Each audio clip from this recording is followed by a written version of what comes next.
Assalamualaikum warahmatullahi wabarakatuh. Selamat sejahtera buat kita semua, teman-teman. Kami dari kelas A mata kuliah remediasi lingkungan, tepatnya kelompok 4, akan memaparkan materi hasil studi kami terkait dengan judul jurnal fitoremediasi merkuri dari tanah tercemar, limbah bekas tambang emas masyarakat dengan rumput teki atau Cyperus kyllingia. Baik, saya akan memperkenalkan anggota kelompok dari kelompok kami. Yang pertama ada Lutfia Rahmarita dengan NIM 1338, ada Kartika Okti Astuti dengan NIM 1334, ada Satria Nugraha dengan NIM 1339, kemudian saya sendiri, Presiden Foda Sulhan NIM 1377, dan Daman Aji Prasetyo 1317. Baik, untuk outline pembahasan kita pada pagi hari ini, yang pertama ada pendahuluan, yang kedua ada metode penelitian, ketiga ada pembahasan, dan terakhir ada kesimpulan. Baik, untuk pendahuluan yang pertama, di sini ada 3 outline yang diambil, yang mulai dari pertambangan, lepasan merkuri, dan juga remediasi. Lalu kita ketahui bahwasanya salah satu industri terbesar di Indonesia yang sampai saat ini menjadi penyumbang kekayaan yang ada di Indonesia yaitu pertambangan. Walaupun seperti itu, pertambangan sendiri juga memiliki dampak yang sangat besar bagi lingkungan, terutama untuk limbah emas. Bayangkan setiap tahun lebih dari 3% limbah tambang emas yang menjadi permasalahan di lingkungan terkait di negara Indonesia. Kemudian dari studi kami mengambil tempat yang menjadi fokus utama dalam pertambangan emas, di mana dalam pengambilan emas ini juga dilakukan dengan cara amalgamasi merkuri, karena biji emas yang ingin didapat itu butuh pelepasan dengan bantuan merkuri, sehingga dengan cara tradisional ini atau amalgamasi merkuri ini membuat adanya lepasan merkuri yang terjadi setelah dibuat untuk mencari biji emas tersebut. Dan yang ketiga yaitu remediasi, dan syukurnya dari lepasan merkuri ini bisa diremediasikan agar limbah yang terbuang ke lingkungan bisa teratasi. Next. Oke, selanjutnya metode penelitian. Di sini yang pertama, untuk waktu penelitian ini dilaksanakan pada bulan September hingga November tahun 2018. Dan untuk tempat pelaksanaan penelitian ini sendiri dilaksanakan di Rumah Plastik atau Screenhouse Lahan Percobaan Universitas Tribuana Tunggadewi Malang, dan untuk analisis tanah dan tanamannya sendiri dilakukan di Laboratorium Kimia dan Biologi Tanah Universitas Brawijaya Malang. Lalu untuk bahan penelitiannya ini sendiri terdapat 2 bahan. Yang pertama adalah tanah tailing limbah tambang emas, sianidasi, dan amalgamasi yang digunakan sebagai media tanam. Dan untuk bahan keduanya adalah tanaman rumput teki atau Cyperus kyllingia yang digunakan sebagai bahan tanam.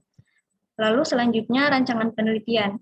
Rancangan penelitian yang digunakan dalam penelitian ini adalah rancangan acak kelompok atau RAK dengan 6 perlakuan dan 3 ulangan. Next.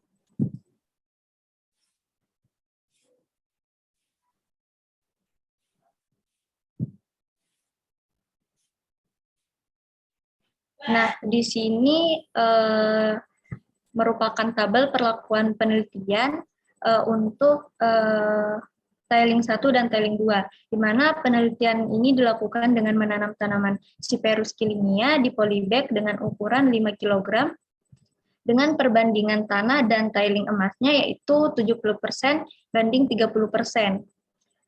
Di mana untuk tiling emasnya sendiri ini dibedakan menjadi 2 jenis. Yang pertama sianidasi dengan kode T1 dan amalgamasi dengan kode T2. Nah, di sini bisa kita lihat di nomor 3 dan nomor 6 ini T1 L0 ini merupakan perlakuan pada tailing 1 dan tailing 2 dengan tanpa penambahan ligan natrium cyanida. Dan pada umur 53 HST diberikan ligan natrium cyanida dengan dua takaran ligan yang berbeda, yaitu bisa kita lihat di nomor 4, 5, 7, dan 8. Ini terdapat pemberian dua takaran, yaitu 4 gram dan 8 gram natrium cyanida. Ya, selanjutnya bisa dijelaskan oleh teman saya.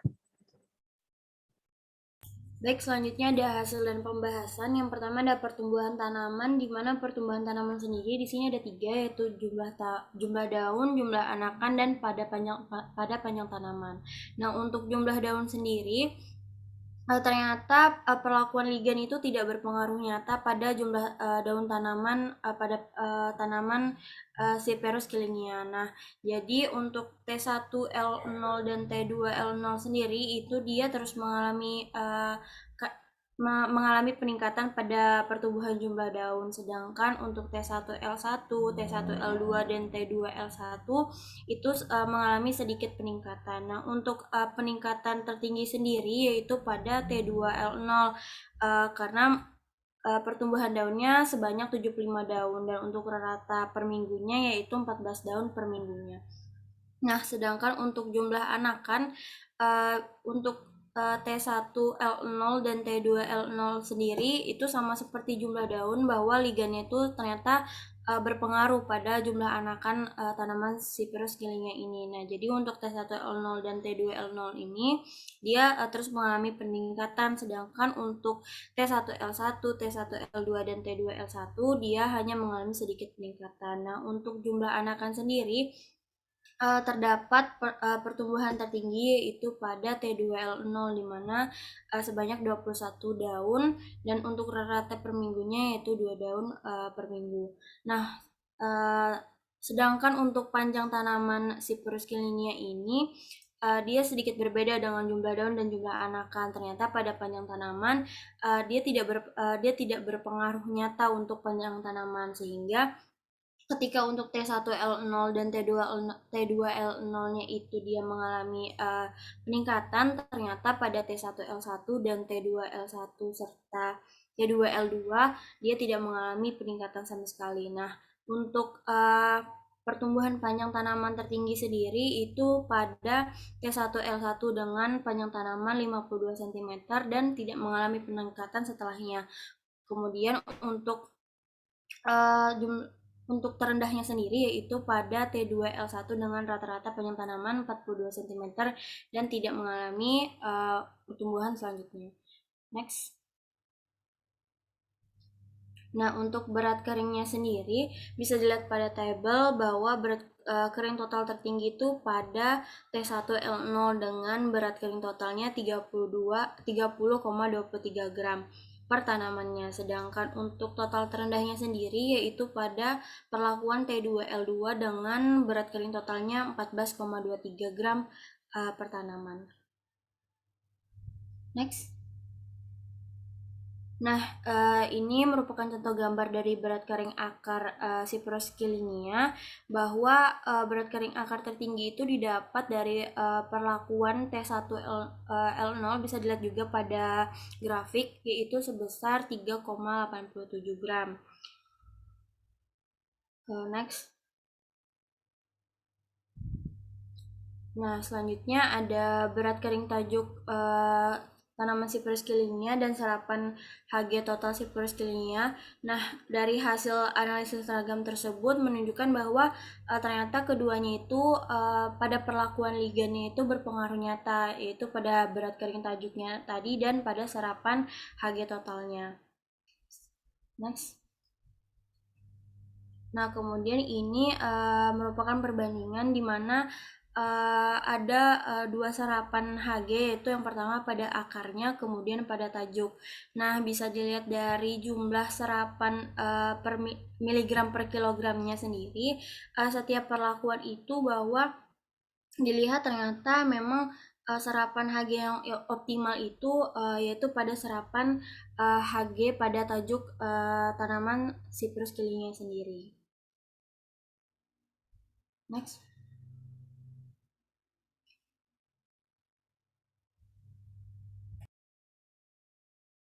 Ya baik, jadi di sini ada gambar 8 yaitu grafik perbandingan BCF, BAC, dan TF. Sebelumnya mungkin ada lebih baiknya dulu untuk kita mengetahui apa sih sebenarnya BCF, BAC, dan TF ini. BCF sendiri adalah biological coefficient, biological concentration factor. Kemudian BAC itu biological accumulation coefficient, dan TF itu translocation factor. Bisa kita lihat di sini di dalam gambar bahwasanya BCF itu adalah bar yang berwarna biru, sedangkan BAC itu adalah bar yang berwarna merah, dan TF itu adalah bar yang berwarna hijau. Di sini nilai BCF, BAC, dan TF yang disajikan pada gambar 8 menunjukkan bahwa ketiga nilai di atas berhubungan dengan konsentrasi Hg pada akar dan tajuk tanaman Cyperus killiangiae yang ditanam selama 56 hari. Yang dimana bisa kita lihat sendiri di sini nilai TF-nya adalah yang paling tinggi di antara nilai-nilai BAC maupun BCF-nya. Mungkin bisa di next. Kemudian di sini ada tabel 5 yaitu perubahan kandungan Hg tanah setelah di fitoremediasi. Di sini bisa kita lihat ada Hg awal, Hg akhir, dan penurunan serta totalnya. Yang dimana di T1L0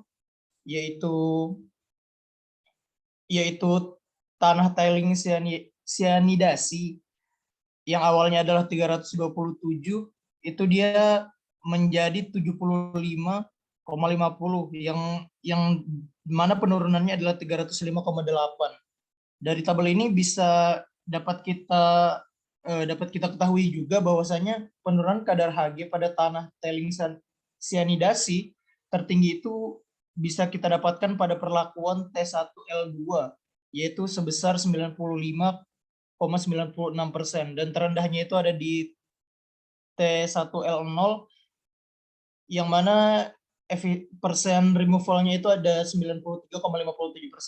Sedangkan untuk tanah tailing amalgamasi penurunan kadar tertingginya ada di T2L2 yaitu sebesar 95,34%,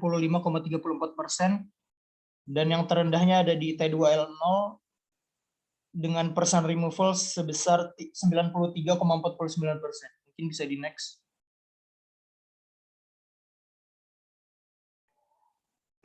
Di sini ada pengaruh serapan Hg terhadap berat tanaman kering, yang mana berdasarkan data diperoleh bahwasanya serapan Hg tertinggi pada akar tanaman Cyperus killiangiae ini diperoleh pada perlakuan T2L2 yaitu serapan Hg sebanyak 78,21 mg per kilogram, yang memiliki berat akar terendah yaitu sebesar 1,60 gram per tanaman. Serapan Hg tertinggi pada tajuk diperoleh pada perlakuan T2L2 yaitu sebanyak 89,90 mg per kilogram dengan berat kering tajuk terendah sebesar 12,63 gram per tanaman. Bisa di next. Ya, untuk kesimpulan, yang pertama ada Cyperus killiangiae dapat digunakan untuk fitoremediasi pada tanah yang tercemar oleh merkuri limbah tambang emas dengan penyerapan sebesar 89,97 untuk tajuk dan 78,21 untuk akar. Dan poin kedua yaitu penambahan ligian natrium cyanida dapat meningkatkan serapan Hg yang lebih tinggi pada tanaman killiangiae dibandingkan tanpa penambahan ligan.